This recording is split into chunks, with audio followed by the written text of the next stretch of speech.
Stop taking antacids. They're making your reflux worse and setting you up for serious diseases down the road. I'm going to show you the real cause of your acid reflux and, of course, how you can start fixing it today. Now, my name is Josh Deck. I'm a gut health specialist with over 10 years of experience, and I help people reverse severe bowel diseases like Crohn's, colitis, diverticulitis, and irritable bowel syndrome. Now, my saying to stop taking antacids for acid reflux might make me sound nuts because when your reflux started, your doctor just handed you a prescription for omeprazole or any other type of antacid, and you've taken it religiously for months or years, and your reflux doesn't get better, but it actually keeps getting worse. If that sounds like you, there's a reason for that, because most people, and honestly most doctors, have the whole thing backwards. There are 5 things you need to know to fix your acid reflux for good. Number 1 is that you are suppressing the acid your stomach actually needs. Now, every single case of acid reflux I've seen in nearly 10 years of clinical gut health work comes down to the same root cause. It's low stomach acid. Not too much. It's actually too little. And when you take antacids or these proton pump inhibitors like omeprazole to continue to reduce your acid further every single pill, you're making the actual problem dramatically worse. And I know your brain probably just said, well, that's the stupidest thing I've ever heard. I get it, right? It's counterintuitive, but stay with me. Your stomach has 2 sphincters, one at the top where food enters after you swallow it, and one at the bottom where it exits to your small intestine. Now, these sphincters don't open and close on command. You don't just bear down and open and close. There's pH and pressure sensitivity on both sphincters, meaning they need adequate acidity and fluid volume in your stomach to actually stay closed. Now, when stomach acid drops too low, so does the pressure, and the upper sphincter flaps open. Now acid comes up when you bend over, lay down, or eat food. It comes up through that opening and you get that acid reflux or GERD. Now GERD, by the way, that's GERD, stands for gastroesophageal reflux disease. So think of this like the noun, right? The state of things. You have the state of GERD.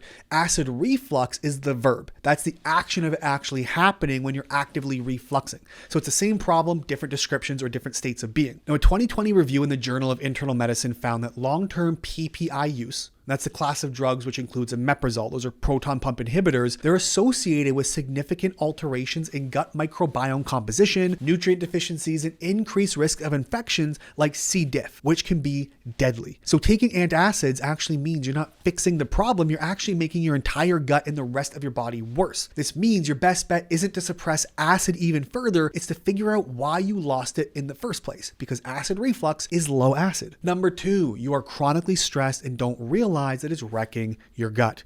Now, this gets missed way too often. Stress, we know, is one of the most overlooked drivers of low stomach acid and, frankly, all disease. Now, when you're in fight or flight mode constantly, and a lot of us live there basically full time, your body isn't in rest and digest mode. It's only got 2 states. So your body literally says, hey, we're running from a bear. We're going to digest that food later, which is cool, but that means you're not producing adequate stomach acid and you're not producing enough digestive enzymes. So food isn't moving through your gut properly. Your upper esophageal sphincter, that's where food enters into your stomach. So that one loses pressure that it needs to stay shut. Acid creeps up. So again, it's a stress thing. Great example. My wife was going through a brutal stretch at work where she started developing acid reflux. She had chronic stress, fight and flight was cranked up, and digestion was basically offline. The fix wasn't antacids that her doctor gave her, it was addressing the underlying cause. We controlled her stress, and I actually gave her more acid, and it went away. Now, a 2017 study in psychoneuroendocrinology found that chronic stress measurably reduces beneficial bacteria and disrupts your entire digestive process. And this can show up as bloating, sluggish digestion, heartburn that flares when life gets hard and things come up, and even food sensitivities that almost come out of nowhere. Like, I've eaten that my entire life, now I can't. This is why. But there are some simple fixes. We're talking 5 minutes of deep breathing before meals to activate your parasympathetic nervous system. That's your rest and digest system. And there's a major cranial nerve called your vagus nerve that runs down the left side of your neck and directly connects your brain to your gut and all of your internal organs. And when you calm your nervous system or activate that vagus nerve, you calm your gut. So eating slowly, not eating while you're stressed and scrolling social media or working makes a big difference. Humming, deep breathing, even a cold pack on your neck can stimulate that vagus nerve because your body cannot digest and be on high alert at the same time. It just doesn't work that way. Number 3 is that you haven't checked for H.Pylori, and it might be the whole problem causing your acid reflux. Now, this one's kind of a doozy, right? You can address the stress. You can stop the antacids and still struggle because there's one thing that wrecks stomach acid production more than just about everything, and that is H.Pylori bacteria. Now, this is an infection that lives in your stomach lining, and it's incredibly common with chronic stress in low stomach acid cases, and it's likely to creep in if you're using antacids. So it's this massive driver of reflux, ulcers, and even gastritis gastritis, which is inflammation of the stomach. And long-term total digestive breakdown can come from H. pylori, even digestive disease. A 2019 review in Gut found that H. pylori infections is present in a significant portion of patients with GERD, that's gastroesophageal reflux disease, and chronic digestive complaints, and it constantly goes underdiagnosed. So make sure if you see your doctor, ask them to check for it. If you have H. pylori, it can feel like a lot of things, but typically it's this persistent heartburn that doesn't respond to antacids. It can be nausea, a burning sensation that comes and goes unpredictably, and even this upper abdominal discomfort sort of right under your ribcage. So here's what to do. Simply ask your doctor for a basic H. pylori breath test, or it's called a stool antigen test, before throwing anything at your reflux. It's simple, it's pretty cheap, and it changes the entire approach. And if H. pylori comes back positive, your doctor might want to throw antibiotics at it, but you can totally address it naturally with bismuth, mastic gum around 1,000 to 2,000 milligrams a day, and even olive leaf extract. All of these things have antimicrobial properties against H. pylori. And even apple cider vinegar can be great here too, because it's antimicrobial while also supplying some acidity back to the stomach. And this matters because if you add an HCl supplement like betaine HCl, when you have active H. pylori ulcers, you can irritate the stomach lining and cause a lot more damage. The fourth big thing driving acid reflux is that you're not rebuilding stomach acid, you're just kind of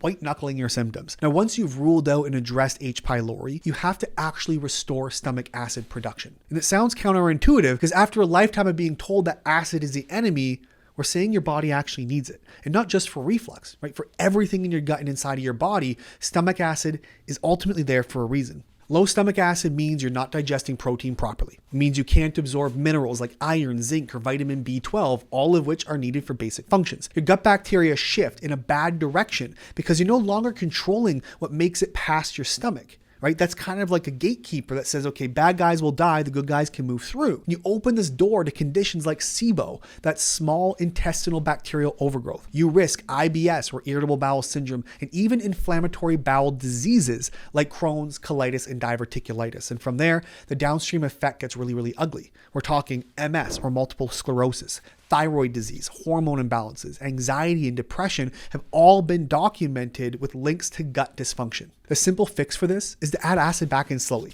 It's that easy, right? HCl supplements, again, make sure you check for H. pylori. HCl supplements, it's just stomach acid in a capsule form. And they're often the most direct route to being able to fix the problem. Most people start with a low dose, like 300 to 500 milligrams with the largest protein containing meal, and just work up from there. Personal experience, when my gut was at its worst, I was taking up to 14 of these pills to digest a single steak. And I tell my clients, if you feel a warming sensation, if you feel heartburn, then you've probably taken too much for where your stomach is at right now, so just back off. And if you do want to start even more gently, a teaspoon of apple cider vinegar diluted in about 4 ounces or so of water before meals or with meals can sometimes be enough to trigger that sphincter to close because that pH signal gets sent to it. So it's got pH and pressure, and that can prevent acid reflux. Number 5, you're skipping the stomach lining repair phase and you're wondering why things aren't improving. The reality is that if you don't use it, you'll lose it. And if you've been on antacids for months or years, or you've had chronic low acid for a long time, your stomach's protective mucous membrane, that's the lining that keeps acid from irritating the stomach wall itself, has likely atrophied or thinned out. And if you jump straight into a full dose of stomach acid like HCl without addressing it, it's gonna hurt. And this is where most people get frustrated and just give up. Like, it's nothing I can do to help. Because we're trying the right things in the wrong order at the wrong time and often skipping the protective phase entirely. And this is where it's important to layer in things like gut soothing, mucosa supporting supplements while you're rebuilding your stomach acid. So we're talking slippery elm, 400 to 500 milligrams before meals. And this coats and soothes your stomach lining. DGL, which stands for deglycerinated licorice root, is another heavy hitter at around 760 milligrams is pretty standard before meals. Aloe vera, the inner leaf, not the whole leaf, just the inner, is another solid option. And these give your stomach some lining or protection when it needs to regenerate its own protective layer so that your acid levels can normalize and your stomach isn't raw or reactive underneath. So there you have it. These are 5 reasons why your acid isn't going away and exactly what to do about it. Now, if you want more common sense gut health solutions, you can check out more videos here on the playlist wherever we put it on the screen. And of course, the ReversABLE podcast if you want to listen on the go. Thanks so much for being here. We're going to see you next time.